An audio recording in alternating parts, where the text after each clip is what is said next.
Hola, muy buenas tardes, ¿qué tal estamos, queridos escuchantes, queridos suscriptores? Y bueno, en general a todos los que de una manera u otra pues me escucháis en mis audiolibros y en mis relatos y en todas estas historietas que vengo contando desde hace un tiempo, desde hace ya unos años.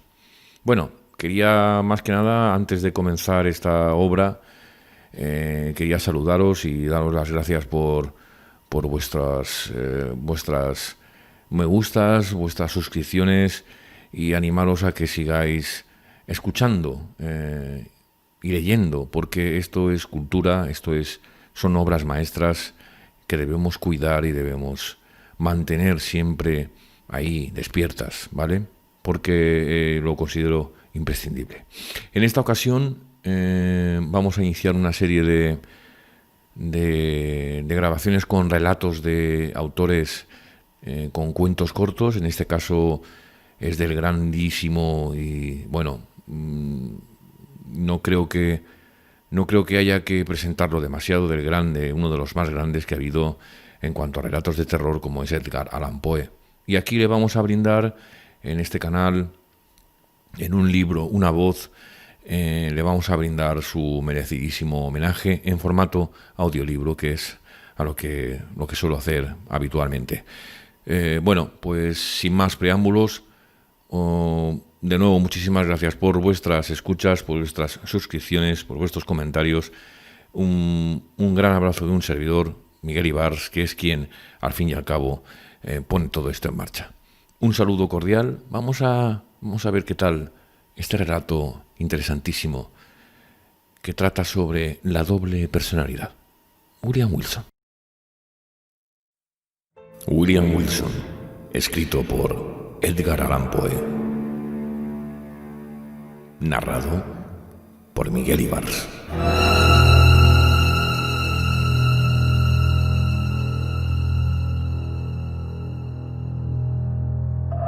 Permitidme que, por el momento, me llame a mí mismo William Wilson. Esta blanca página no debe ser manchada con mi verdadero nombre. Demasiado ha sido ya objeto del escarnio, del horror, del odio de mi estirpe. Los vientos, indignados, ¿no han esparcido en las regiones más lejanas del globo su incomparable infamia? Oh, proscrito, oh tú, el más abandonado de los proscritos. ¿No estás muerto para la tierra? ¿No estás muerto para sus honras, sus flores, sus doradas ambiciones? Entre tus esperanzas y el cielo, ¿no aparece suspendida para siempre una densa, lúgubre y limitada nube?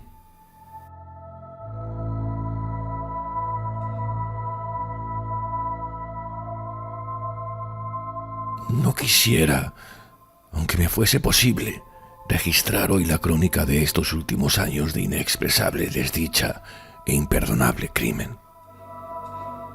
Esa época, estos años recientes, ha llegado bruscamente al colmo de la depravación, pero ahora solo me interesa señalar el origen de esta última.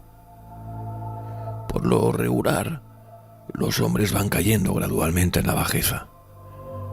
En mi caso, la virtud se desprendió bruscamente de mí como si fuera un manto. De una perversidad relativamente trivial, pasé con pasos de gigante a enormidades más grandes que las de un heliogábalo. Permitidme que os relate la ocasión, el acontecimiento que hizo posible esto. La muerte se acerca y la sombra que la precede proyecta un influjo calmante sobre mi espíritu.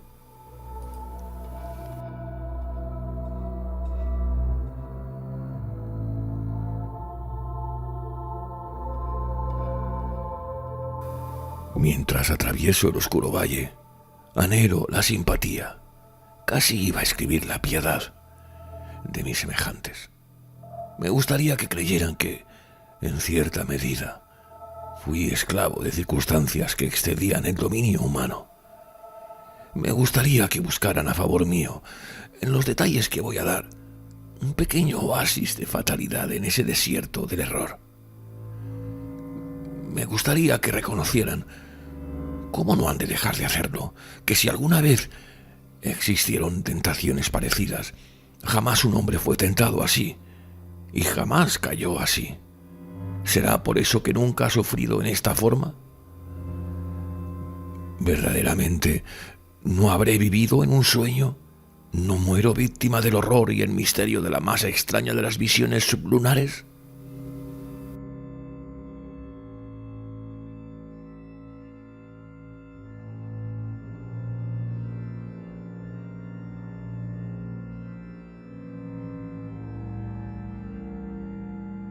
Desciendo de una raza cuyo temperamento imaginativo y fácilmente excitable la destacó en todo tiempo. Desde la más tierna infancia di pruebas de haber heredado plenamente el carácter de la familia. A medida que avanzaba en años, esa modalidad se desarrolló aún más, llegando a ser, por muchas razones, causa de grave ansiedad para mis amigos y de perjuicios para mí. Crecí gobernándome por mi cuenta, entregado a los caprichos más extravagantes y víctima de las pasiones más incontrolables. Débiles, asaltados por defectos constitucionales análogos a los míos, poco pudieron hacer mis padres para contener las malas tendencias que me distinguían. Algunos menguados esfuerzos de su parte, mal dirigidos, terminaron en rotundos fracasos y, naturalmente, fueron triunfos para mí. Desde entonces mi voz fue ley en nuestra casa, a una edad en la que pocos niños han abandonado los andadores. Quedé dueño de mi voluntad y me convertí de hecho en el amo de todas mis acciones.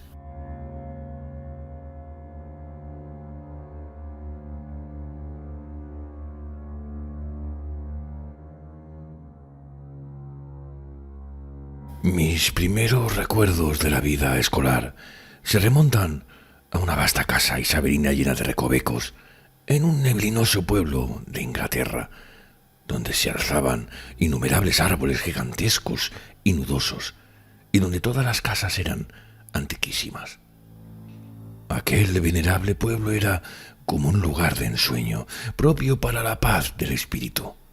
Ahora mismo, en mi fantasía, siento la refrescante atmósfera de sus avenidas en sombra, aspiro la fragancia de sus mil arbustos y me estremezco nuevamente con indefinible delicia al oír la profunda y hueca voz de la campana de la iglesia quebrando hora tras hora con su hosco y repentino tañido el silencio de la fusca atmósfera en la que el calado campanario gótico se sumía y reposaba.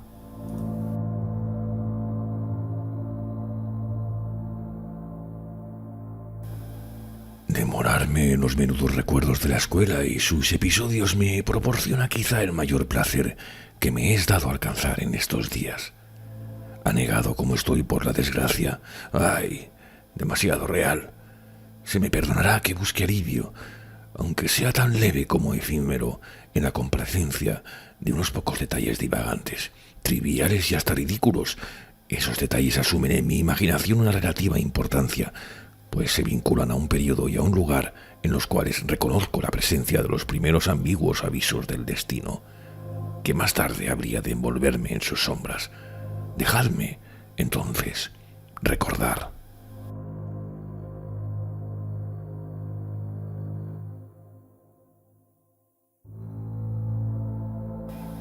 Como he dicho, la casa era antigua y de trazado irregular. Alzábase en un vasto terreno, y un elevado y sólido muro de ladrillos, coronado por una capa de mortero y vidrios rotos, circundaba la propiedad.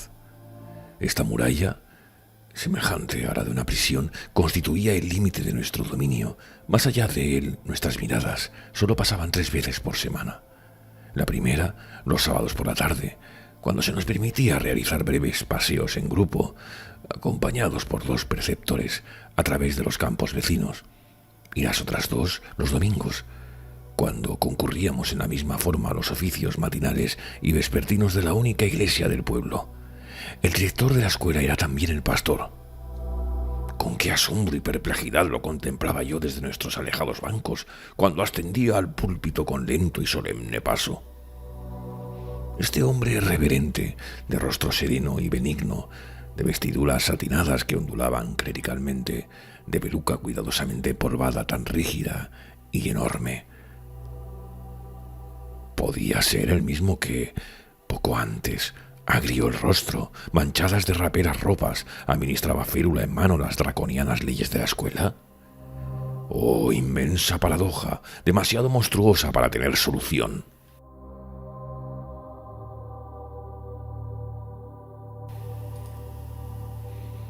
En un ángulo de la espesa pared rechinaba una puerta aún más espesa. Estaba remachada y asegurada con pasadores de hierro y coronada de picas de hierro. ¡Qué sensaciones de profundo temor inspiraba! Jamás se abría, salvo para las 3 salidas y retornos mencionados. Por eso, en cada crujido de sus fortísimos goznes, encontrábamos la plenitud del misterio. Un mundo de cosas para hacer solemnes observaciones o para meditar profundamente.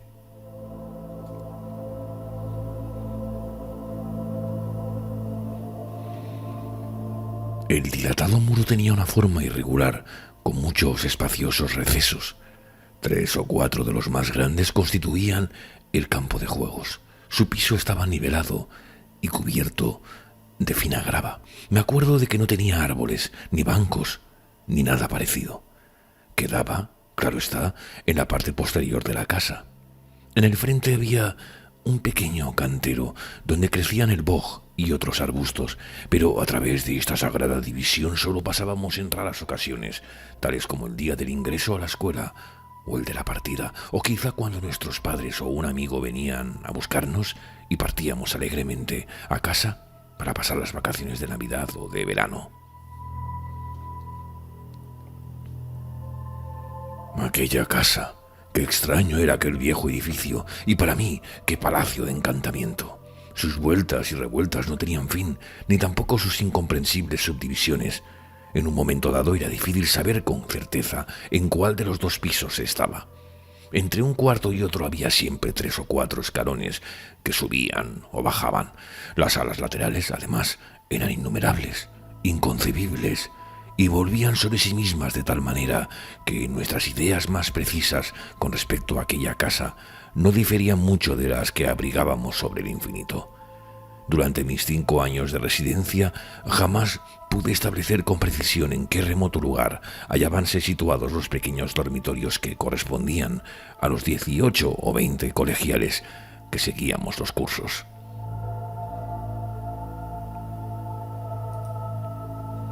El aula era la habitación más grande de la casa y no puedo dejar de pensarlo, del mundo entero.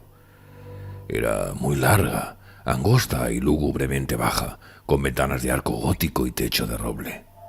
En un ángulo remoto, que nos inspiraba espanto, había una división cuadrada de unos 8 o 10 pies, donde se hallaba el sanctum destinado a las oraciones de nuestro director, el reverendo doctor Bransby. Era una sólida estructura, de maciza puerta. Antes de abrirla en ausencia del dómine, hubiéramos preferido perecer voluntariamente por la peine forte dure. En otros ángulos había 2 recintos similares, mucho menos reverenciados, por cierto, pero que no dejaban de inspirarnos temor. Uno de ellos contenía la cátedra del preceptor clásico y el otro la correspondiente a inglés y matemáticas. Dispersos en el salón, cruzándose y recruzándose en interminable irregularidad, veíanse innumerables bancos y pupitres, negros y viejos, carcomidos por el tiempo, cubiertos de libros harto ojeados y tan llenos de cicatrices de iniciales, nombres completos, figuras grotescas y otros múltiples esfuerzos del cortaplumas que habían llegado a perder lo poco que podía quedarles de su forma original en lejanos días. Un gran balde de agua aparecía en un extremo del salón y en el otro había un reloj de formidables dimensiones. Encerrado por las macizas paredes de tan venerable academia, pasé sin tedio ni disgusto los años del tercer lustro de mi vida. El fecundo cerebro de un niño no necesita de los sucesos del mundo exterior para ocuparlo o divertirlo, y la monotonía aparentemente lúgubre de la escuela estaba llena de excitaciones más intensas que las que mi juventud extrajo de la lujuria o mi virilidad del crimen. Sin embargo, debo creer que el comienzo de mi desarrollo mental salió ya de lo común y tuvo incluso mucho de exagerado. En general, los hombres de edad madura no guardan un recuerdo definido de los acontecimientos de la infancia. Todo es como una sombra gris, una remembranza débil e irregular, una evocación indistinta de pequeños placeres y fantasmagóricos dolores. Pero en mi caso no ocurre así. En la infancia debo de haber sentido con todas las energías de un hombre lo que ahora hallo estampado en mi memoria con imágenes tan vívidas, tan profundas y tan duraderas como los exergos de las medallas cartaginesas. Y sin embargo, desde un punto de vista mundano, qué poco había allí para recordar. Despertarse por la mañana, volver a la cama por la noche, los estudios, las recitaciones, las vacaciones periódicas, los paseos, el campo de juegos con sus querellas, sus pasatiempos, sus intrigas. Todo eso, por obra de un hechizo mental totalmente olvidado más tarde, llegaba a contener un mundo de sensaciones, de apasionantes incidentes, un universo de variada emoción, lleno de las más apasionadas e incitantes excitaciones. ¡Oh, le bonté que ce cycle de fe!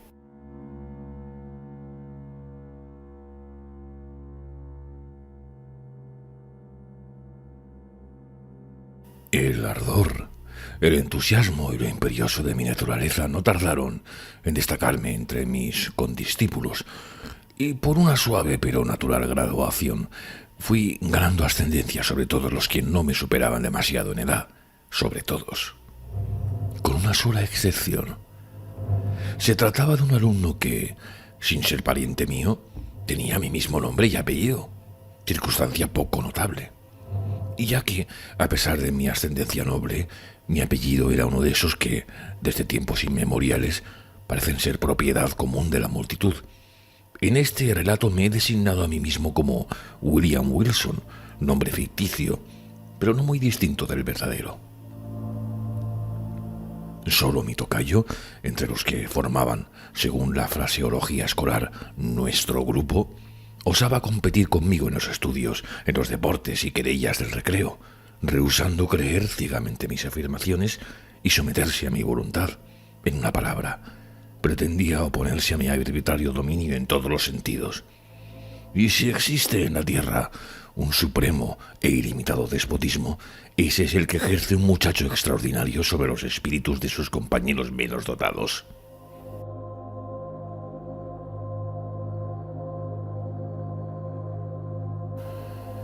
La rebelión de Wilson constituía para mí una fuente de continuo embarazo, máxime cuando, a pesar de las bravatas que lanzaba en un público acerca de él y de sus pretensiones, sentía que en el fondo le tenía miedo, y no podía dejar de pensar en la igualdad que tan fácilmente mantenía con respecto a mí, y que era prueba de su verdadera superioridad, ya que no ser superado me costaba una lucha perpetua.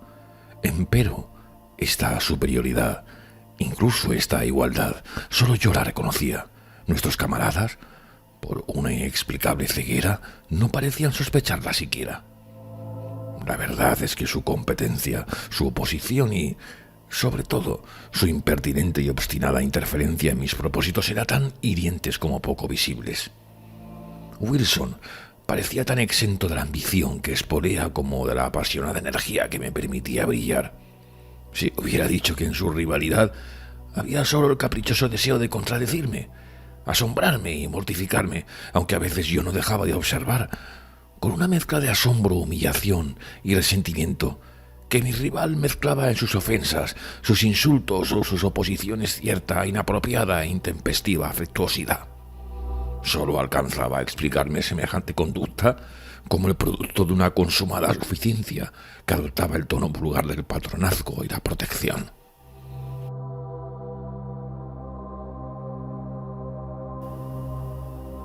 Quizá fuera este último rasgo en la conducta de Wilson, conjuntamente con la identidad de nuestros nombres y la mera coincidencia de haber ingresado en la escuela el mismo día, lo que dio origen a la convicción de que éramos hermanos, cosa que creían todos los alumnos de las clases superiores. Estos últimos no suelen informarse en detalle de las cuestiones concernientes a los alumnos menores. Ya he dicho, o debí decir, que Wilson no estaba emparentado ni en el grado más remoto con mi familia. Pero la verdad es que, de haber sido hermanos, hubiésemos sido gemelos, ya que después de salir de la academia del Dr. Brensby, supe por casualidad que mi tocayo había nacido el 19 de enero de 1813, y la coincidencia es bien notable, pues se trata precisamente del día de mi nacimiento.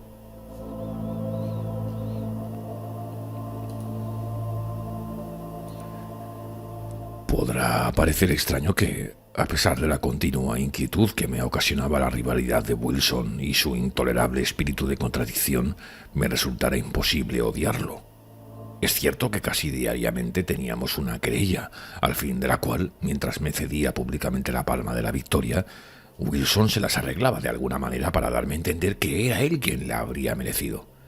Pero, no obstante eso, mi orgullo y una gran dignidad de su parte nos mantenía en lo que se da en llamar buenas relaciones, a la vez que diversas coincidencias en nuestros caracteres actuaban para despertar en mí un sentimiento que quizás solo nuestra posición impedía convertir en amistad. Me es muy difícil definir e incluso describir mis verdaderos sentimientos hacia Wilson. Constituían una mezcla heterogénea y abigarrada, algo de petulante animosidad que no llegaba al odio, algo de estima, aún más de respeto, mucho miedo y un mundo de inquieta curiosidad. Casi resulta superfluo agregar, para el moralista, que Wilson y yo éramos compañeros inseparables.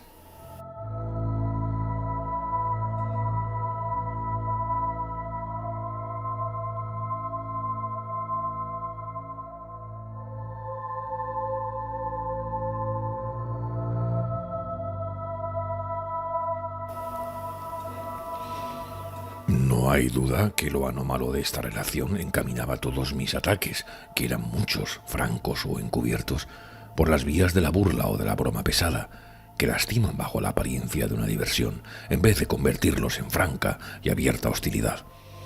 Pero mis esfuerzos en ese sentido no siempre resultaban fructuosos, por más hábilmente que maquinara mis planes, ya que mi tocayo tenía en su carácter mucho de esa modesta y tranquila austeridad que, mientras goza de lo afilado de sus propias bromas, no ofrece ningún talón de Aquiles y rechaza toda tentativa de que alguien ría a costa suya.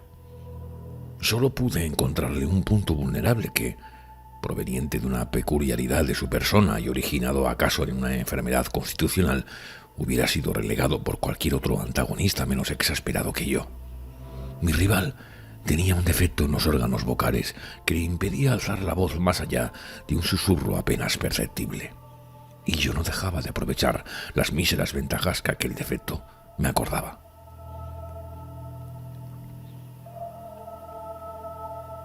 Las represalias de Wilson eran muy variadas, pero una de las formas de su malicia me perturbaba más allá de lo natural. Jamás podré saber cómo su sagacidad llegó a descubrir que una cosa tan insignificante me ofendía. El hecho es que, una vez descubierta, no dejo de insistir en ella. Siempre había yo experimentado aversión hacia mi poco elegante apellido y mi nombre tan común, que era casi plebeyo. Aquellos nombres eran veneno en mi oído, y cuando, el día de mi llegada, un segundo William Wilson ingresó en la academia, lo detesté por llevar ese nombre y me sentí doblemente disgustado por el hecho de ostentarlo un desconocido que sería causa de una constante repetición, que estaría todo el tiempo en presencia y cuyas actividades en la vida ordinaria de la escuela serían con frecuencia confundidas con las mías, por culpa de aquella odiosa coincidencia.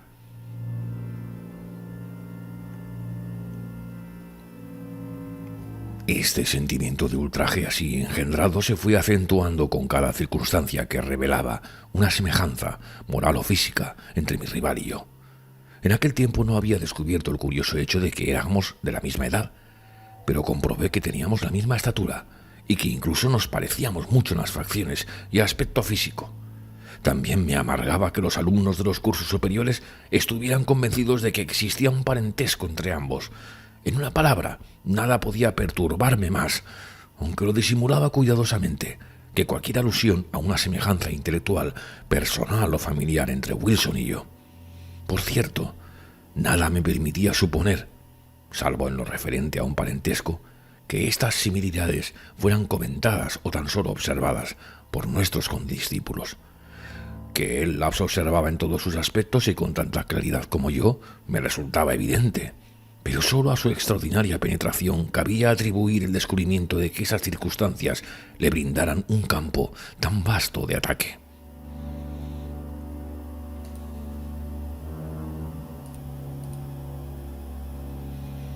No me aventuraré a describir hasta qué punto este minucioso retrato, pues no cabía considerarlo una caricatura, llegó a exasperarme. Me quedaba el consuelo de ser el único que reparaba en esta imitación y no tener que soportar más que las sonrisas de complicidad y de misterioso sarcasmo de mi tocayo. Satisfecho de haber provocado en mí el penoso efecto que buscaba, parecía divertirse en secreto del aguijón que me había clavado, desdeñando sistemáticamente el aplauso general que sus astutas maniobras hubieran obtenido fácilmente. Durante muchos meses constituyó un enigma indescifrable para mí el que mis compañeros no advirtieran sus intenciones, comprobaran su cumplimiento y participaran de su mofa. Quizá la gradación de su copia no la hizo tan perceptible, o quizá debía mi seguridad a la maestría de aquel copista, que, desdeñando lo literal, que es todo lo que los pobres de entendimiento ven en una pintura, solo ofrecía el espíritu del original para que yo pudiera contemplarlo y atormentarme.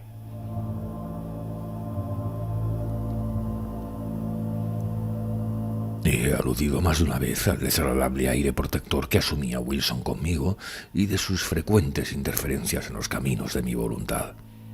Esta interferencia solía adoptar en la desagradable forma de un consejo, antes insinuado que ofrecido abiertamente. Yo lo recibía con una repugnancia que los años fueron acentuando. Y, sin embargo, en este día ya tan lejano de aquellos, se me ha dado declarar con toda justicia que no recuerdo ocasión alguna en que las sugestiones de mi rival me incitaran a los errores tan frecuentes en esa edad inexperta e inmadura. Por lo menos su sentido moral, si no su talento y su sensatez, era mucho más agudo que el mío, y yo habría llegado a ser un hombre mejor y más feliz si hubiera rechazado con menos frecuencia aquellos consejos encerrados en susurros, y que en aquel entonces odiaba y despreciaba amargamente.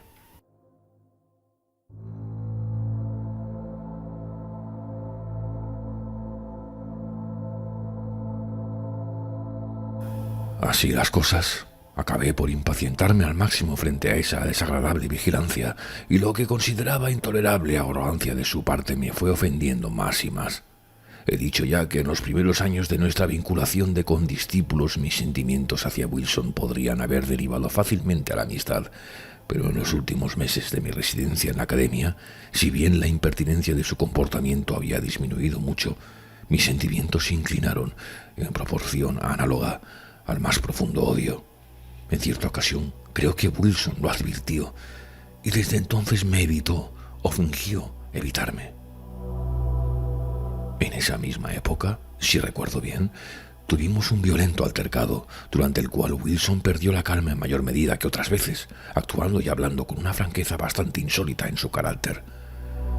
Descubrí en ese momento, o me pareció descubrir, en su acento, en su aire y en su apariencia general algo que empezó por sorprenderme, para llegar a interesarme luego profundamente, ya que traía a mi recuerdo borrosas visiones de la primera infancia, vehementes, confusos y tumultuosos recuerdos de un tiempo en el que la memoria aún no había nacido.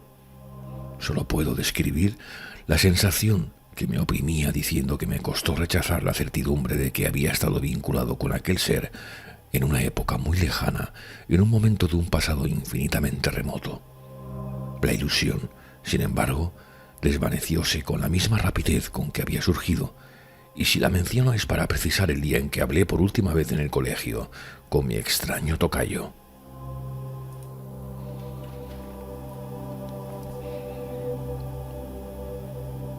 La enorme y vieja casa, con sus incontables subdivisiones, tenía varias grandes habitaciones contiguas, donde dormía la mayor parte de los estudiantes.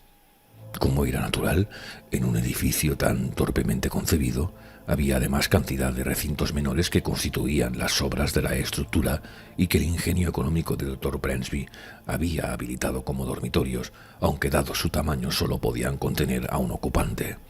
Wilson poseía uno de esos pequeños cuartos.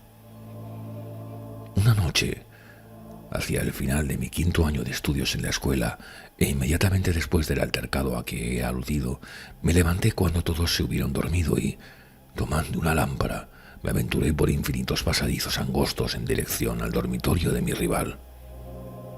Durante largo tiempo había estado planeando una de esas perversas bromas pesadas con las cuales fracasara hasta entonces. Me sentía dispuesto a llevarla de inmediato a la práctica para que mi rival pudiera darse cuenta de toda mi malicia. Cuando llegué ante su dormitorio, dejé la lámpara en el suelo, cubriéndola con una pantalla, y entré silenciosamente. Luego de avanzar unos pasos, oí su sereno respirar. Seguro de que estaba durmiendo, volví a tomar la lámpara y me aproximé al lecho. Estaba rodeado de espesas cortinas, que en cumplimiento de mi plan aparté lenta y silenciosamente, hasta que los brillantes rayos cayeron sobre el durmiente, mientras mis ojos se fijaban en el mismo instante en su rostro. Lo miré y sentí que mi cuerpo se helaba, que un embotamiento me envolvía. Palpitaba mi corazón, temblábanme las rodillas, mientras mi espíritu se sentía presa de un horror sin sentido pero intolerable. Jadeando, bajé la lámpara hasta aproximarla aún más a aquella cara. ¿Eran esos los rasgos de William Wilson? Bien veía que eran los suyos, pero me estremecía como víctima de la calentura al imaginar que no lo eran. Pero entonces, ¿qué había en ellos para confundirme de esa manera? Lo miré mientras mi cerebro giraba en multitud de incoherentes pensamientos. No era ese su aspecto. No, así no era él en las altivas horas de vigilia. El mismo nombre, la misma figura, el mismo día de ingreso a la academia y su obstinada e incomprensible imitación de mi actitud, de mi voz, de mis costumbres, de mi aspecto. Entraba verdaderamente dentro de los límites de la posibilidad humana que esto que ahora veía fuese meramente el resultado de su continua imitación sarcástica. Espantado y temblando cada vez más, apagué la lámpara. Salí en silencio del dormitorio y escapé sin perder un momento de la vieja academia, a la que no habría de volver jamás. Luego de un lapso de algunos meses que pasé en casa sumido en una total holgazanería, entré en el colegio de Eton. El breve intervalo había bastado para apagar mi recuerdo de los acontecimientos en la escuela del Dr. Bransby, o por lo menos para cambiar la naturaleza de los sentimientos que aquellos sucesos me inspiraban.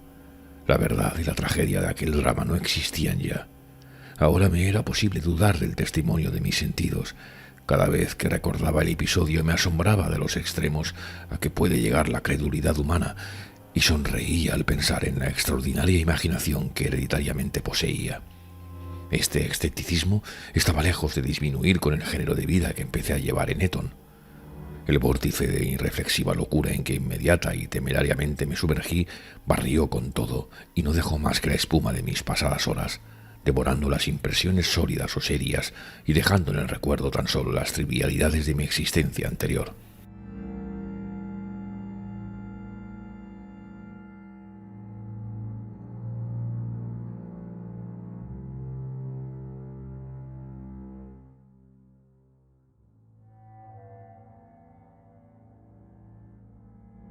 No quiero, sin embargo, trazar aquí el derrotero de mi miserable libertinaje que desafiaba las leyes y eludía la vigilancia del colegio. 3 años de locura se sucedieron sin ningún beneficio, arraigando en mí los vicios y aumentando, de un modo insólito, mi desarrollo corporal. Un día, después de una semana de estúpida disipación, invité a algunos de los estudiantes más disolutos a una orgía secreta en mis habitaciones. Nos reunimos estando ya la noche avanzada, pues nuestro libertinaje habría de prolongarse hasta la mañana. Corría libremente el vino y no faltaban otras seducciones todavía más peligrosas, al punto que la gris alborada apuntaba ya en el oriente, cuando nuestras deliberantes extravagancias llegaban a su ápice. Excitado hasta la locura por las cartas y la embriaguez, me disponía a proponer un brindis, especialmente blasfematorio, cuando la puerta de mi aposento se entreabrió con violencia, al tiempo que resonaba ansiosamente la voz de uno de los criados. Insistía en que una persona me reclamaba con toda urgencia en el vestíbulo. Profundamente excitado por el vino, la inesperada interrupción me alegró en vez de sorprenderme. Salí tambaleándome y en pocos pasos llegué al vestíbulo. No había luz en aquel estrecho lugar, y sólo la pálida claridad del alba alcanzaba a abrirse paso por la ventana semicircular. Al poner el pie en el umbral, distinguí la figura de un joven de mi edad, vestido con una bata de casimir blanco, cortada conforme a la nueva moda e igual a la que llevaba yo puesta. La débil luz me permitió distinguir todo eso, pero no las facciones del visitante. Al verme, vino precipitadamente a mi encuentro y, tomándome del brazo, con un gesto de petulante impaciencia, murmuró en mi oído estas palabras: William Wilson.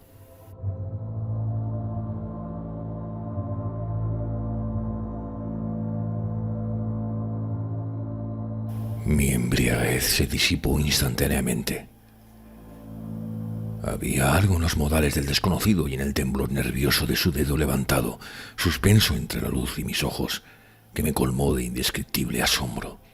Pero no fue esto lo que me conmovió con más violencia, sino la solemne admonición que contenían aquellas sibilantes palabras dichas en voz baja y, por sobre todo, el carácter, el sonido, el tono de esas pocas, sencillas y familiares sílabas que había susurrado y que me llegaban con 1000 turbulentos recuerdos de días pasados, golpeando mi alma con el choque de una batería galvánica.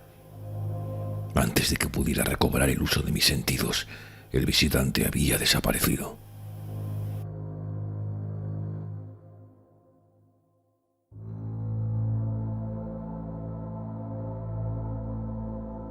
Aunque este episodio no dejó de afectar vivamente mi desordenada imaginación, bien pronto se disipó su efecto. Durante algunas semanas me ocupé en hacer toda clase de averiguaciones o me envolví en una nube de morbosas conjeturas. No intenté negarme a mí mismo la identidad del singular personaje que se inmiscuía de tal manera en mis asuntos o me exacerbaba con sus insinuados consejos. ¿Quién era? ¿Qué era ese Wilson? ¿De dónde venía? ¿Qué propósitos abrigaba? Me fue imposible hallar respuesta a estas preguntas. Solo alcancé a averiguar que un súbito accidente acontecido en su familia lo había llevado a marcharse de la academia del Dr. Bransby y la misma tarde del día en que emprendí la fuga. Pero bastó poco tiempo para que dejara de pensar en todo esto, ya que mi atención estaba completamente absorbida por los proyectos de mi ingreso en Oxford. No tardé en trasladarme allá, y la irreflexiva vanidad de mis padres me proporcionó una pensión anual que me permitiría abandonarme al lujo que tanto ansiaba mi corazón y rivalizar en despilfarro con los más antiguos herederos de los más ricos condados de Gran Bretaña.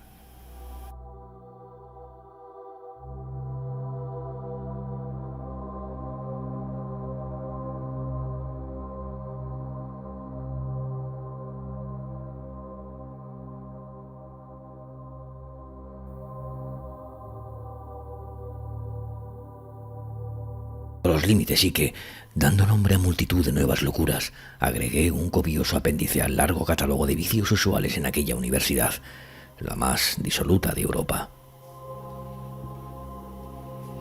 Apenas podrá creerse, sin embargo, que por más que hubiera mancillado mi condición de gentilhombre, habría de llegar a familiarizarme con las innobles artes del jugador profesional y que, convertido en adepto de tan despreciable ciencia, la practicaría como un medio para aumentar todavía más mis enormes rentas a expensas de mis camaradas de carácter más débil.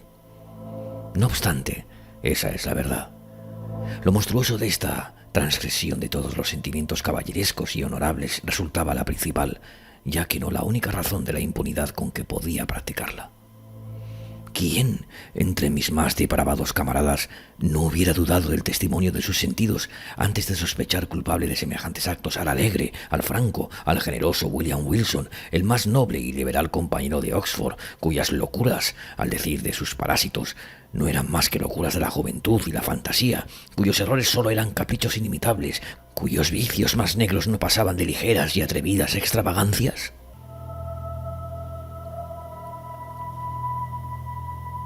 Llevaba ya 2 años entregado con todo éxito a estas actividades cuando llegó a la universidad un joven noble, un parvenú llamado Glendinning, a quien los rumores daban por más rico que Herodes Ático, sin que sus riquezas le hubieran costado más que a éste. Pronto me di cuenta de que era un simple y, naturalmente, lo consideré sujeto adecuado para ejercer sobre él mis habilidades. Logré hacerlo jugar conmigo varias veces y, procediendo como todos los taúres, le permití ganar considerables sumas a fin de envolverlo más efectivamente en mis redes. Por fin, maduros mis planes, me encontré con él, decidido a que esta partida fuera decisiva, en las habitaciones de un camarada llamado Preston, que nos conocía íntimamente a ambos, aunque no abrigaba la más remota sospecha de mis intenciones. Para dar a todo esto un mejor color, me había arreglado para que fuéramos 8 o 10 invitados, y me ingenié cuidadosamente a fin de que la invitación a jugar surgiera como por casualidad y que la misma víctima la propusiera. Para abreviar tema tan vil, no omití ninguna de las bajas finezas propias de estos lances, que se repiten de tal manera en todas las ocasiones similares que cabe maravillarse de que todavía existan personas tan tontas como para caer en la trampa.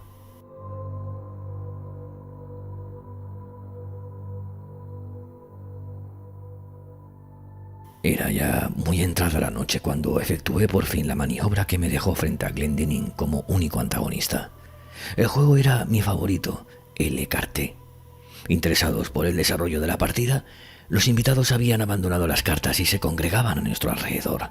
El parvenu, a quien había inducido con anterioridad a beber abundantemente, cortaba las cartas, barajaba o jugaba con una nerviosidad que su embriaguez solo podía explicar en parte. Muy pronto se convirtió en deudor de una importante suma y entonces, luego de beber un gran trago de oporto, hizo lo que yo esperaba fríamente. Me propuso doblar las apuestas, que eran ya extravagantemente elevadas. Fingí resistirme, y solo después que mis reiteradas negativas hubieron provocado en él algunas réplicas coléricas que dieron a mi aquiescencia un carácter destemplado, acepté la propuesta. Como es natural, el resultado demostró hasta qué punto la presa había caído en mis redes. En menos de una hora su deuda se había cuadruplicado. Desde hacía un momento el rostro de Glendinning perdía la rubicundez que el vino le había prestado, y me asombró advertir que se cubría de una palidez casi mortal.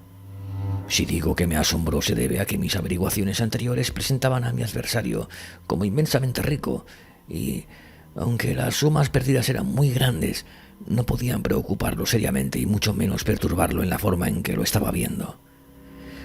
La primera idea que se me ocurrió fue que se trataba de los efectos de la bebida, buscando mantener mi reputación a ojos de los testigos presentes, y no por razones altruistas. Me disponía a exigir perentoriamente la suspensión de la partida, cuando algunas frases que escuché a mi alrededor, así como una exclamación desesperada que profirió Glendinning, me dieron a entender que acababa de arruinarlo por completo, en circunstancias que lo llevaban a merecer la piedad de todos, y que deberían haberlo protegido hasta que de las tentativas de un demonio.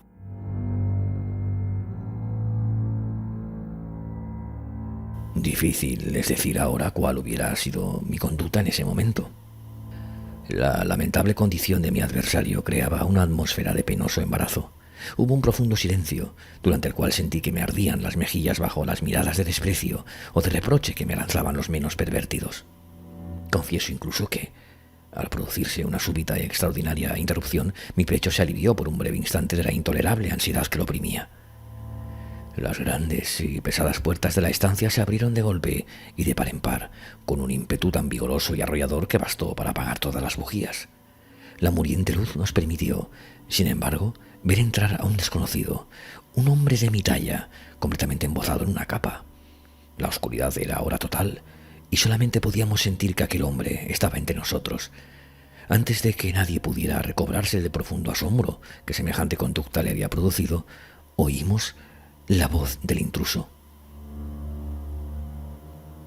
«Señores», dijo, con una voz tan baja como clara, con un inolvidable susurro que me estremeció hasta la médula de los huesos. «Señores, no me excusaré por mi conducta, ya que al obrar así no hago más que cumplir con un deber. Sin duda, ignoran ustedes quién es la persona que acaba de ganar una gran suma de dinero al Lord Glendinning. He de proponerles, por tanto, una manera tan expeditiva como concluyente de cerciorarse al respecto.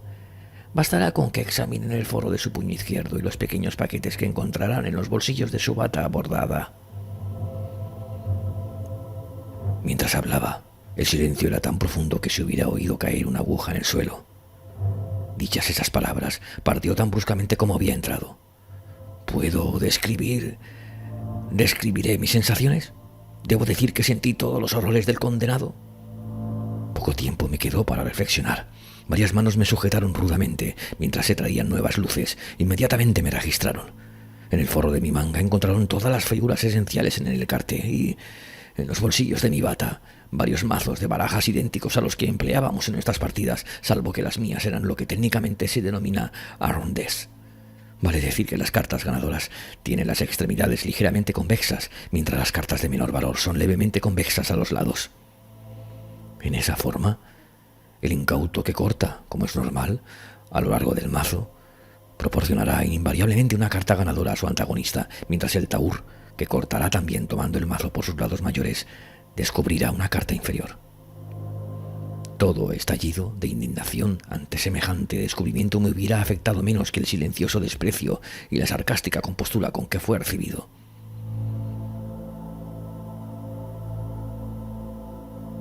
«Señor Wilson», dijo nuestro anfitrión, inclinándose para levantar del suelo una lujosa capa de preciosas pieles.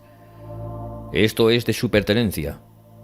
Hacía frío y al salir de mis habitaciones me había echado la capa sobre mi bata, retirándola luego al llegar a la sala de juego. «Supongo que no vale la pena buscar aquí», agregó, mientras observaba los pliegues del abrigo con amarga sonrisa. «Otras pruebas de su habilidad. Ya hemos tenido bastantes. Descuento que reconocerá la necesidad de abandonar Oxford y, de todas maneras, de salir inmediatamente de mi habitación».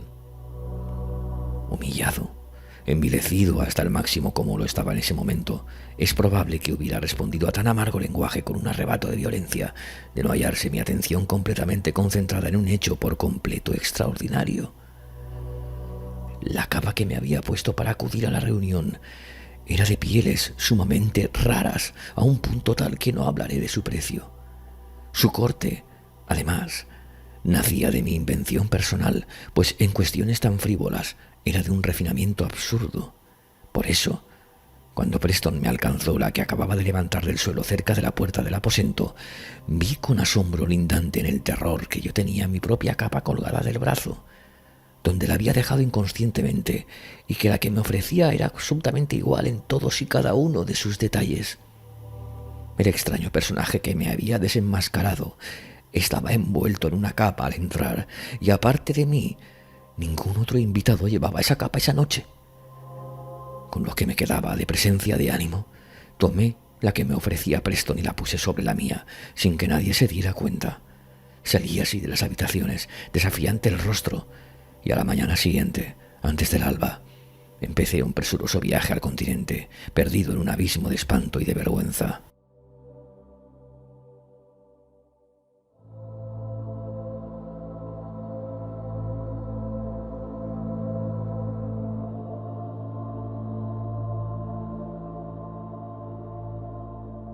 Huía en vano. Mi aciago destino me persiguió, exultante, mostrándome que su misterioso dominio no había hecho más que empezar. Apenas hube llegado a París, tuve nuevas pruebas del odioso interés que Wilson mostraba en mis asuntos. Corrieron los años, sin que pudiera hallar el alivio. El miserable, con qué inoportuna, con qué espectral solicitud se interpuso en Roma entre mí y mis ambiciones. También en Viena, en Berlín, en Moscú. A decir verdad, ¿dónde no tenía yo amargas razones para maldecirlo de todo corazón? Huí, al fin, de aquella inescrutable tiranía, aterrado como si se tratara de la peste. Huí hasta los confines mismos de la tierra, y en vano. Una y otra vez, en la más secreta intimidad de mi espíritu, me formulé las preguntas. ¿Quién es? ¿De dónde viene? ¿Qué quiere? Pero las respuestas no llegaban. Minuciosamente estudié las formas, los métodos, los rasgos dominantes de aquella impertinente vigilancia, pero incluso ahí encontré muy poco para fundar una conjetura cualquiera. Cabía advertir, sin embargo, que en las múltiples instancias en que se había cruzado en mi camino en los últimos tiempos, solo lo había hecho para frustrar planes o malograr actos que, de cumplirse, hubieran culminado en una gran maldad. Pobre justificación, sin embargo, para una autoridad asumida tan imperiosamente. Pobre compensación para los derechos de un libre albedrío tan insultantemente estorbado. Me había visto obligado a notar asimismo que, en ese largo periodo, durante el cual continuó con su capricho de mostrarse vestido exactamente como yo, lográndolo con milagrosa habilidad. Mi atormentador consiguió que no pudiera ver jamás su rostro las muchas veces que se interpuso en el camino de mi voluntad. Cualquiera que fuese Wilson, esto, por lo menos, era el colmo de la afectación y la insensatez.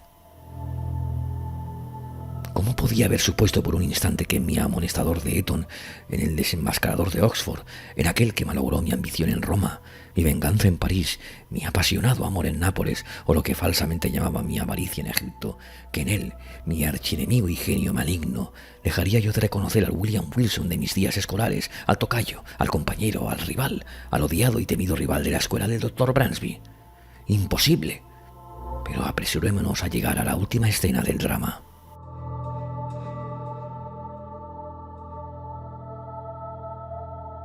Hasta aquel momento, yo me había sometido por completo a su imperiosa dominación.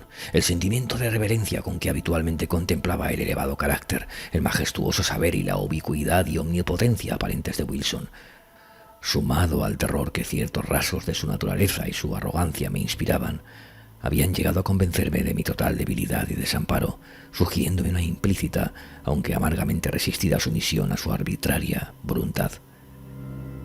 Pero en los últimos tiempos acabé entregándome por completo a la bebida, y su terrible influencia sobre mi temperamento hereditario me hizo impacientarme más y más frente a aquella vigilancia. Me empecé a murmurar, a vacilar, a resistir, y era solo la imaginación la que me inducía a creer que a medida que mi firmeza aumentaba, la de mi atormentador sufría una disminución proporcional. Sea como fuere, una ardiente esperanza empezó a aguijonearme y fomentó en mis más secretos pensamientos la firme y desesperada resolución de no tolerar por más tiempo aquella esclavitud.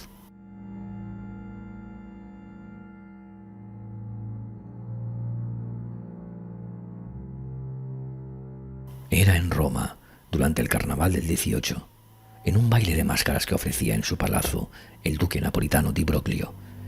Me había dejado arrastrar más que de costumbre por los excesos de la bebida, y la sofocante atmósfera de los atestados salones me irritaba sobremanera.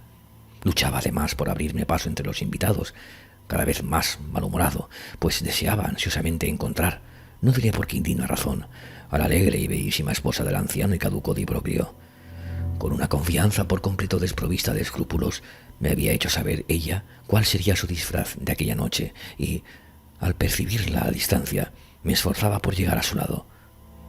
Pero en ese momento sentí que una mano se posaba ligeramente en mi hombro, y otra vez escuché al oído aquel profundo, inolvidable, maldito susurro. Arrebatado por un incontenible frenesí de rabia, me volví violentamente hacia él, que acababa de interrumpirme, y lo aferré por el cuello. Tal como lo había imaginado, su disfraz era exactamente igual al mío, capa española de terciopelo azul y cinturón rojo, del cual pendía una espada. Una máscara de seda negra ocultaba por completo su rostro.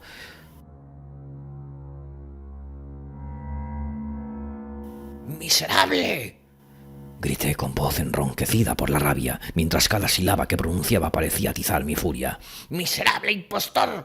¡Maldito villano! ¡No me perseguirás! ¡No! ¡No me perseguirás hasta la muerte! ¡Sígueme o te atravieso de lado a lado aquí mismo!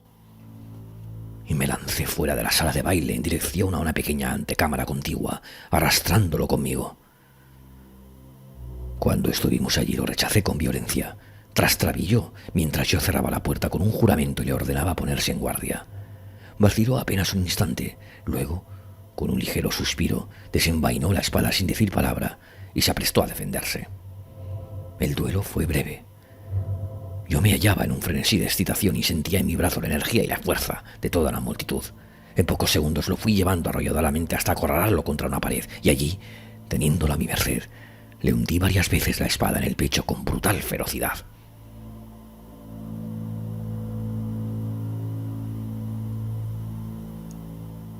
En aquel momento alguien movió el pestillo de la puerta. Me apresuré a evitar una intrusión, volviendo inmediatamente hacia mi moribundo antagonista. Pero ¿qué lenguaje humano puede pintar esta estupefacción, ese horror que se posesionaron de mí frente al espectáculo que me esperaba? El breve instante en que había apartado mis ojos parecía haber bastado para producir un cambio material en la disposición de aquel ángulo del aposento.